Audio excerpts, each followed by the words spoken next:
Hi guys, and welcome back to Fster Podcast Season 2 Episode 5. Today we're talking about the 2021 MotoGP Portimao Grand Prix, Portuguese Grand Prix. So, the race has been in Portimao, who is a quite good track, is a very difficult track because it's like a roller coaster, up and down, up and down, and many turns you can't see where you're going because you're up and then you go down, and when you have the turn you have to go one more time up, so you don't actually know where you have to go. So it's quite a tricky track, but it as always gave us very very good races. This is just the second race in Portimao, so I wish we'll see during the years many more races here in this track because it's very amazing. Let's start from Saturday, because we got a lot of to say about track limits, because many driver times has been deleted, like Viñales, like Bagnaia, cause of track limits. Bagnaia not for track limits, but cause he didn't see a yellow flag. Cause in front of him Oliveira crashed out, and he didn't see the yellow flag because the position of the flag was not in a good place. The drivers in that place aren't looking right, are looking left for the next turn, and also they're going down a little hill, and the flag is quite high, so they can't see. They actually can't see it. It's in a not so good place. So Bagnaia had the pole time deleted for that. Was a shame, but yeah. You can't delete track limits where you just actually haven't earned time, like happened to Norris in Imola because of sensor. It's a shame. I will make a podcast dedicated only for track limits. But now let's continue with the race, because it's been a tricky race for everyone, for all three categories. But I wanna talk of MotoGP now. So the race has been won by Quartararo, starting from pole with an amazing domination. He stayed almost the entire race in first position. Only in the first few laps he didn't have the lead of the race, but anyway, when he claimed the lead of the race with an amazing overtake over Rins, he just was unstoppable. And also Rins was doing, my god, what a race they were doing. They were pushing like more than half a second every lap faster than the last year lap record made by Oliveira. So it was really a very very fast race. They were like unstoppable, and they were all the time, every turn, every second on the limit, and some of the two, maybe Quartararo or maybe Rins, had to crash because they were too close to the limit. They were actually over the limit. Unluckily crashed out Rins, but while he was actually recovering a bit of time over Quartararo, but they were like 2 tenths of difference one to the other, so they were so close. And in a very bad turn, where also in Superbike we seen a lot of crashes in that turn. His front tire just closed, and he went down and crashed out. Lost an incredible win, or maybe a second place. I think he deserved that for what he was doing. But for Quartararo, I think I can give him a thank, because he made a perfect race. An alien. He had an alien pace. Nobody was as fast as him. Only Rins that then crashed out. And not only Rins crashed out, because we've seen also Zarco while he was in second place. We've seen Miller crashing out while he was in fourth place. We've seen Oliveira, that was struggling the entire weekend, crashing out also him. Rossi crashing out while he was struggling so much. He was just in front of his brother out of the top 10. And I give all of this driver a 4, because also to Rins, because also if he was doing a good weekend, he just destroyed the result. So I give them a 4. Only Paul Espargaro, I don't give him a 4, but I give him a 5 because he was doing a not so poor race as all the others with Honda, but then he had some technical problems, so he had to retire. Martin, I want to talk about Martin because he had a really huge crash on Friday and couldn't have the possibility to take part at the race and also the qualifying. So he actually didn't do that race, so I can give him a mark. But I'm so sorry for that because in the first two races he demonstrated that he's a very strong rider and he deserves the MotoGP seat. So I can wait to see him back on track.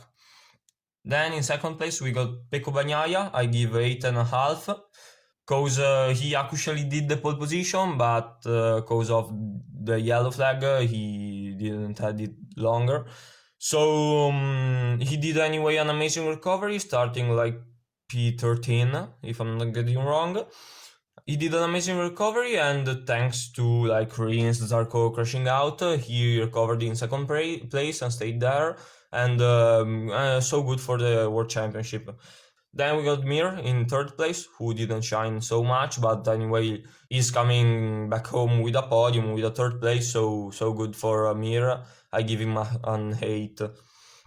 In fourth place, Morbidelli. It seemed like the two Petronas, both Rossi and Morbidelli, but overall Morbidelli, are starting finding a bit of feeling, going in the top 10 quite easy, And Morbidelli ended in fourth place. That is so good for the championship, but also him have to do this every single weekend and do podiums over podiums over podiums because I actually really wanna see him in the podium. Binder is in fifth position with an undrivable KTM because KTM this year is struggling so much with the bike. They didn't do a good bike. I wish they're going to recover. But to finish in fifth place is so good by looking at what Oliveira was doing. That then crashed out, and the two Tectroa that ended up in 13th and in 15th. And to Binder I give a 8.5. In sixth place we got the Aleix Espargaro. Really chapeau to him. I give him an 8. I give him a 8 because he is still doing a great good work with Aprilia. And ending the race another one time in sixth place. I'm so happy to see him. At the end of the race, he didn't have that pace like all the two races before this. He didn't have the pace as the others. And he loses like 1 or maybe 2 positions. But anyway, for the entire race, he stayed in the top 5. So anyway, so good. He ended up in 6th, but chapeau to him and to Aprilia. They're doing very, very good work. Then we got in 7th and 8th, both Marquez brothers. 7th, Marc Marquez. What should I say? It's a year that he isn't racing. He then went back and struggled a bit.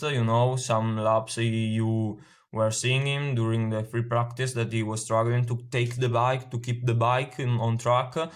But went back actually so fast. On Friday he made a third time, and I was like, oh my god, it's just FP1 and he's already P1, P3. Oh my god, what is he doing? Anyway, he did a very, very amazing race and qualifying. He qualified in P6 and ended the race in P7. In the first lap, he was actually P3 because he did a rocket start. He went straight in P3, and I was like, my god, what is he doing? I think he forgot he crashed out and completely destroyed his Homerus. It felt like he was so okay, he never stopped for the first 2 laps. Then slowly he started losing a bit of pace, a bit of positions. But then during the race, he slowly kept the pace and being able to stay in 7th place. Almost next to Aprilia of Aleix Espargaro. So good race by Marquez. I am so curious to see what he's going to do in the next race. I think he'll be able to score a top 5 for the podium. I think we should wait still 1, maybe 2 races. No, yeah, I think 1 more race for the podium, 2, maybe 3 races for a win. We'll see if he'll be able to fight also for this championship. It will be really fantastic. He deserves a 10 as Mark because he did nothing wrong this weekend. Just a chapeau to him. 8th, Alex Marquez, that ended the race like 4 seconds behind his brother. So anyway, so good. He's race after race, he's earning, he's getting better. So I'm really happy to see also Alex that usually takes a lot more time than Mark to go on feeling with the bike, with the new bike, with the new category, you know. But this year is going quite good, you know. Overall in this track, because in Qatar he struggled quite a lot. I give him a 7. Then we got Bastianini. I give him a 8 because, my god, he's one more time in the top 10, this time in 9th position. And wow, what should I say? He's a rookie. 3 races out of 3 in the top 9, in the top 3, with a bike that until last year was going on the top 10 only with Zarco and not with both drivers. But my god, I really wasn't expecting to see him this strong in MotoGP, starting from the first race. So, a good 8. Really, really good by Bastianini. The top 10 is closed by Nakagami, because he did a good race. If you think that in Friday he crashed out and he had a lot of pain at his shoulder, because he crashed out in turn 1 and hit the ground with his shoulder and had a lot of pain during the entire weekend. He almost wasn't able to ride the bike. He started in the last place, you know, he didn't do the qualifying. Then said, okay, I'm trying to do the race, we'll see what is going to happen. Then if I see that I can't, that I'm not able to ride the bike, I'll retire. But then really, my god, amazing. He started last and then in top 10. Wow, amazing. A good 7. Maybe a 8, 8. A 8 to Nakagami. Then we got Vinales. I'm going to give him a 4, because, you know, he did an amazing lap in qualifying, then because of track limits it has been deleted, and you see the almost the classic Vinales, you know, that if he starts in front, he does a good race. If he doesn't, he does a shit like race. So in Qatar, it seemed like he was a bit better, because started bad in the Doha Grand Prix and then recovered a bit. But this race, he actually wasn't doing as in Doha. He was struggling so much, as always when he started. We could say a bit in the back stands.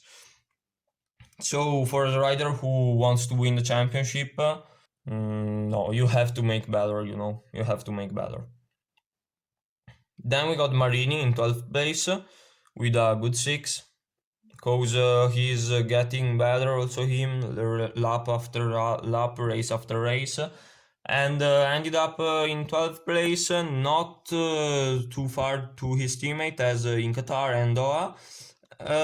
Yeah, so good. He's really going fast, and also before Dan Rossi crashed out, he stayed for a lot of time in front of Rossi, of his brother, so chapeau also to Marini.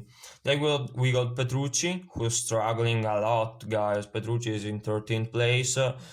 In 2018-2019 with Pramac and Ducati official, and the official Ducati, he was doing so good, then completely lost himself since 2020 till now. So he have to try to fix that problem. The problem he had, because you know, he's a strong rider. He proved it, and he have to keep proving it. Then we got Savadori with a good 6, because also him, so good, ended up in 14th place with Oliveira and Lecona in behind him. So good for Savadori. I said in the previous podcast that in a few races he'll be able to fight someone for the position, and it was, because he actually didn't ended the race in last place, but ended it in 14th. So good, so good for him. Just keep going like that. Then got him 15th to Lecona. I give him a 3, because he was actually an eternity behind than Savadori. And you can see from both KTMs, from both Extras, how KTM is struggling this year. So guys, I think that Yamaha this year is so strong as bike. We made 3 races and Yamaha won 3 out of 3. So wow! And also with Petronas, they are getting a bit better. So we'll see what is going to happen in the next few races. Also, Ducati is so strong, but they crash out, and they don't have that constance that Yamaha got during all the races. Also, Aprilia is doing so good, and I wish it's going to be for the entire season, also for the next few seasons. Aprilia said that they're going to stay until 2026, so good. We'll see what will happen. So, guys, that's it. Thank you for having spent those minutes with me. See you next time. Bye bye. Ciao, ciao.